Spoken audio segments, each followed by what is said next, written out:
અને હવે વાત કરીએ ગુજરાતના પ્રવાસે રાહુલ ગાંધીની।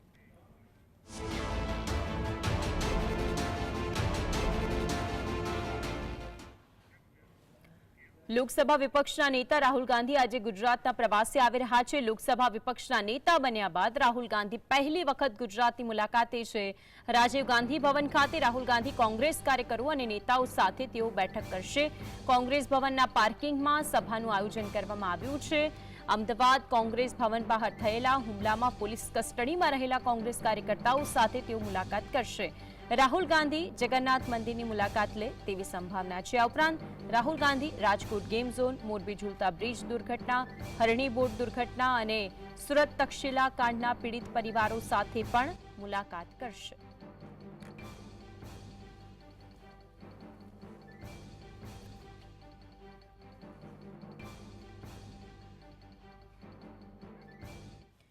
તો આજે અંગે વધુ માહિતી માટે સંવાદદાતા ધવલ આપણી સાથે જોડાઈ ગયા છે। ધવલ, કેટલા સમયની અંદર રાહુલ ગાંધીનું આગમન થવાનું છે અને તે પછીનો તેમનો આજનો કાર્યક્રમ શું છે?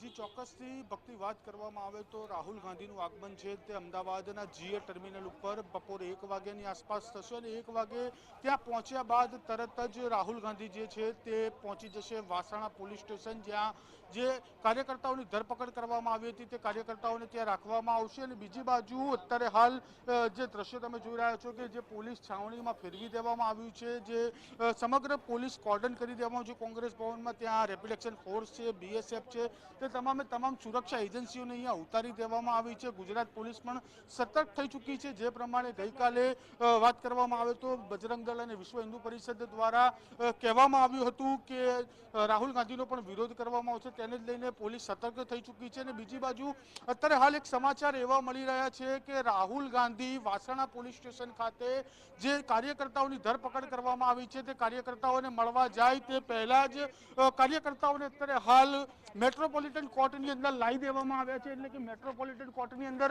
રજૂ કરી દેવામાં આવ્યા છે। તમામે તમામ કાર્યકર્તાઓને મેટ્રોપોલિટન કોર્ટમાં અત્યારે હાલ લઈ જવામાં આવે છે। 4 વાગે રિમાન્ડ પતવાની તૈયારી છે। 4 વાગે રિમાન્ડ પતશે તે પહેલા જ અત્યારે હાલ કાર્યકર્તાઓને મેટ્રોપોલિટન કોર્ટમાં લઈ જવામાં આવ્યા છે। એટલે કે અત્યારે હાલ પ્રભારી મુકુલ વાસનિક કંઈક બોલી રહ્યા છે, તેમની સાથે સીધી વાત કરવાનો પ્રયાસ ये सिर्फ गुजरात के लिए ही नहीं तो बल्कि पूरे मुल्क की राजनीति के लिए बहुत महत्व रखता है।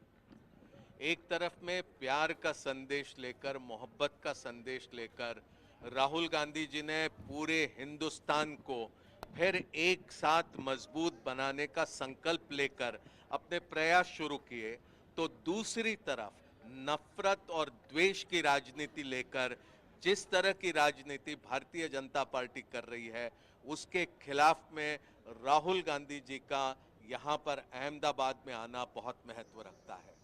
हम समझते थे कि जिस तरह से 2024 के चुनावों का परिणाम आया उसके बाद ये नफरत की राजनीति में कहीं पर कुछ तो फिर दोबारा सोचकर यहाँ भारतीय जनता पार्टी आने वाले दिनों में काम करेगी, लेकिन ऐसा नहीं हो रहा। प्रदेश कांग्रेस कमेटी के कार्यालय पर यहाँ अहमदाबाद में जिस तरह से भारतीय जनता पार्टी के कार्यकर्ताओं ने हमला किया, इसका क्या संकेत है? क्या लोगों की आवाज दबा देने का आप प्रयास करेंगे? क्या लोग अगर कुछ अपने दिल की बात कहना चाहते हैं तो उन्हें आप रोकना चाहेंगे? मैं समझता हूं कि राहुल गांधी जी के यहाँ आने से यहाँ की राजनीति और यहाँ की सोच पर जबरदस्त परिणाम। राहुल गांधी ने संसद में बोला है कि 2027 में भाजपा को इंडिया गठबंधन हराएगा, ये प्रथम प्रयत्न है उसके लिए। देखिए, राहुल गांधी जी ने जो संसद में गुजरात को लेकर कहा है वो हमारे लिए एक मार्गदर्शिका करके रहेगी। राहुल गांधी जी ने जो कह दिया है वो हमारे लिए एक पत्थर पर खींची हुई लकीर है।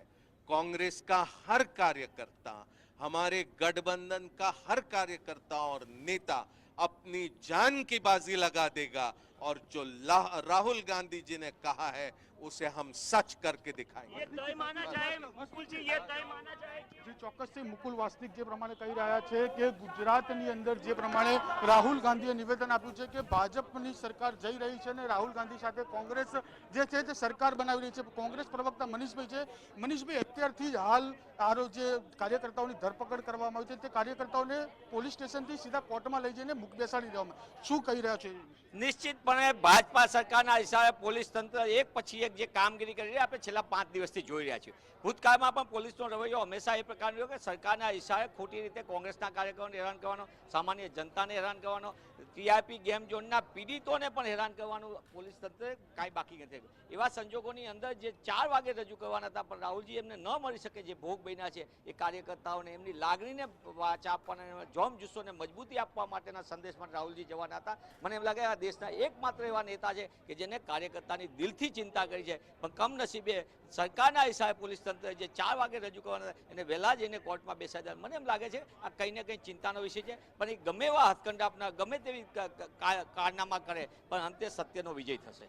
જી ચોક્કસથી કોંગ્રેસ પ્રવક્તા મનીષ દોશી છે તેઓ પણ કહી રહ્યા છે કે અંતે સત્યનો જે વિજય છે તે થશે. એટલે કે જે પ્રમાણે વાત કરવામાં આવી તો અત્યારે હાલ જે કાર્યકર્તાઓની ધરપકડ કરવામાં આવી હતી તેમના રિમાન્ડ 4 વાગે પૂર્ણ થતા હતા, પરંતુ અત્યારથી જ પોલીસ દ્વારા તેમને 10:30 વાગે મેટ્રોપોલિટન કોર્ટ નંબર 22 ની અંદર હાલ બેસાડી દેવામાં આવ્યા છે. જી બિલકુલ ધવલ, આપ જોડાઈને વિગતો જણાવી તે બદલ